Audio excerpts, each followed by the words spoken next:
So, Admiral. Yes, Cotton. For absolutely no reason at all, what is your favorite monster? Well, I don't have one. Oh, what, is that too specific for you? How about monster types, or your favorite green monster, maybe? Just give me something here. Cotton, we are hunters. We kill the monsters. How could I possibly have a favorite anything?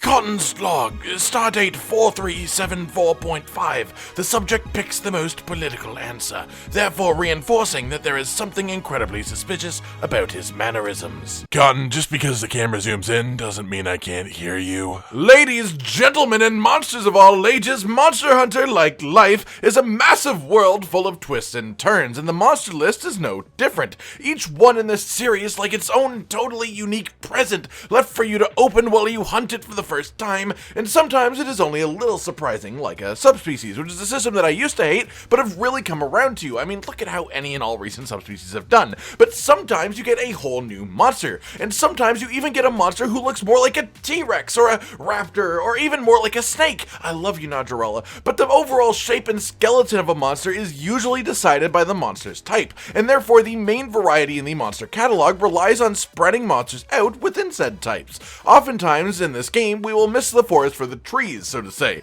but today we won't. So welcome to my list of the top 5 types of wyvern in Monster Hunter, but also it includes all of the monster types that aren't technically considered wyverns just because types of wyvern sounds like that, and types of monster sounds like that. So without further ado, let's begin. Number 5.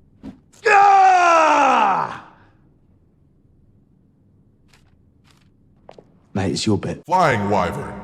The classic monster archetype, the Flying Wyvern has some of the coolest monsters we've ever seen. From Basilgeese to Gravios to Tigrex and the Pseudo-Wyverns, even all the way to the classic Rathalos himself. The list goes on and on, but that's the thing. The list of actual Flying Wyverns is ridiculously long. In fact, if you don't count the one random small monster that counts as a Flying Wyvern, there are 42 main series Flying Wyverns. 42! 42. 42?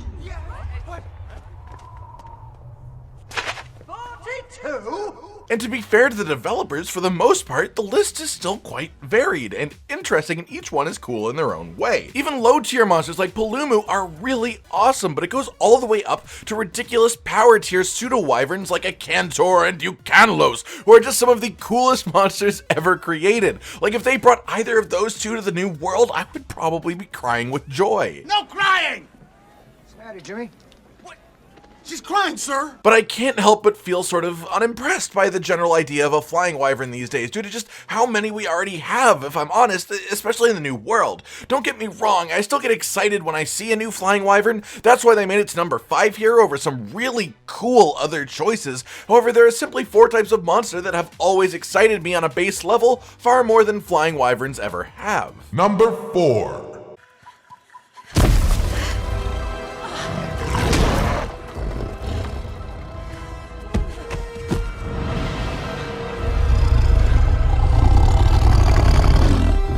Fanged Beast. Oh man, I absolutely adore Fanged Beasts. Sure, Rajang, yeah, lots of people love him, and I do too. He is great, but he's the one that everyone talks about, and everyone knows he's great. So let's shine a light on some of the absolute gems that sit within this monster category. First up, Arzuros, because I know some people won't agree with me on him. He's just a bear. I love bears, and he could not be more of a bear if he tried. But that is just scratching the surface like a bear does with their back on a tree. Seriously, bears are awesome. Do not at me. But a monster I feel like people are seriously sleeping on is Volvidon. I fucking love this dude. He is such an underrated monster. He never comes up in conversations about the series, and to me that's a real shame. He is a roly-poly bear with an armored shell. He has a long, flicky, sticky tongue. He has flippy attacks, and he's just so much fun to fight, and he's just so unusual and interesting.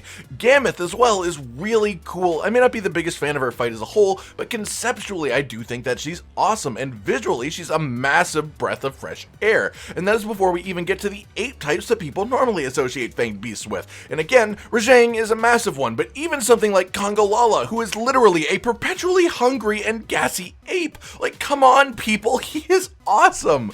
Honestly, the only things that drag this category down, the only reasons that it's not higher on the list are Blinganga and Boldrome. Blinganga is alright on a good day, but he is essentially just a downgraded Rajang with a skin mustache and a bump on his head. And Boldrome is, well...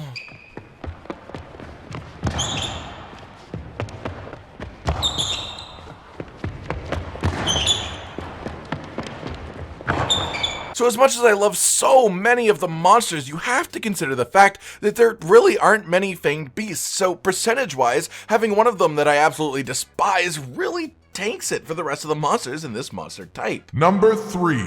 But she's an old lady. I mean, look at her. She's old. You can't just take her stuff. She's too old. Elder Dragon. It's quite honestly super hard to place this monster type anywhere. Not only are there a massive number of Elder Dragons, but the variance between Elders can be absolutely massive as well. Sure, we have some things like Teostra and Lunastra, which while mechanically different, are very visually similar. However, think of them in comparison to Kirin as an easy example, or even something as outlandish as Yamasukami, who is just straight up one of my favorite monster concepts of all time. A fucking giant floating octopus balloon with human teeth. And of course, it extends to things like Shara Ishvalda, which are just some of the most visually impressive experiences I have ever had the pleasure to witness. And Namiel, who is one of my favorite monsters of all time. And then on top of this, the Elder Dragon category also houses all of the black dragons like Fatalis and Elatrion, who are incredibly, ridiculously powerful in the lore and exceedingly cool in the game as a result. The problem, however, is that there are multiple reasons for a monster to be categorized as an Elder Dragon. One of which is power, one of which is simply not fitting into other categories, and unfortunately, things that are particularly large tend to be powerful, so we wind up with monsters like Lao Shan Lung. In fact, siege monsters for the most part are what bring this category down for me, but Lao is the greatest example, because what exactly is he? He is basically a giant great Jagras, but without the mechanics that make great Jagras interesting. No eating, no vomit, no rolling, he's just fucking big and he walks slowly. That's it. The entire concept of Lao Shan Lung is that he is large. And while siege monsters created after Lao are significantly cooler, at least in the concept, the fights have been very hit and miss, and that's if I'm being quite generous. So on the whole, the Elder Dragon category is still absolutely awesome. I mean, it is still above tons and tons of things for me, but at the end of the day, with everything considered, I do have to leave it behind here at number 3. Number 2. My name is Doug. I have just met you, and I love you. My master made me this collar. He is a good and smart master, and he made me this collar so that I may talk. Squirrel! Fanged Wyvern.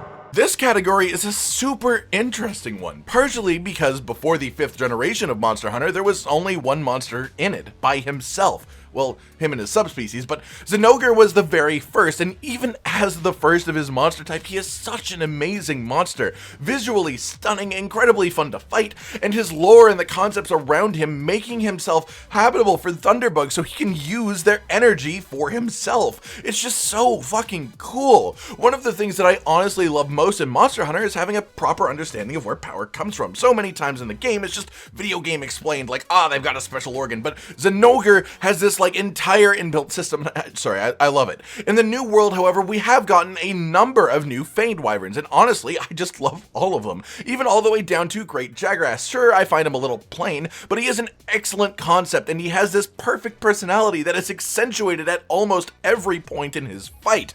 But he is, of course, a low-tier monster, which means actual fight enjoyability is a little bit lower than some. But on the other end of the spectrum, we have Odogaron and Ebony Odogaron, who are just oozing with cool. Emily Elizabeth says everyone is special. And of course, Dodo Gama, who is a god among monsters, as well as Tobi Kadachi, who's just one of my top dogs, or I guess, snake wolves. At the end of the day, there are two absolutely minuscule reasons why this category is here and not in the top spot. Firstly, the lower tier of the monsters in general means that some of the fights, sorry, Duros and Jagras, just aren't all that impressive. But then on the whole, there just aren't all that many Fanged Wyverns. So as much as I do at the very least like every single one, there is actually one category where not only do I like every single one, but there simply are more than there are Fanged Wyverns, and that category is... Number 1.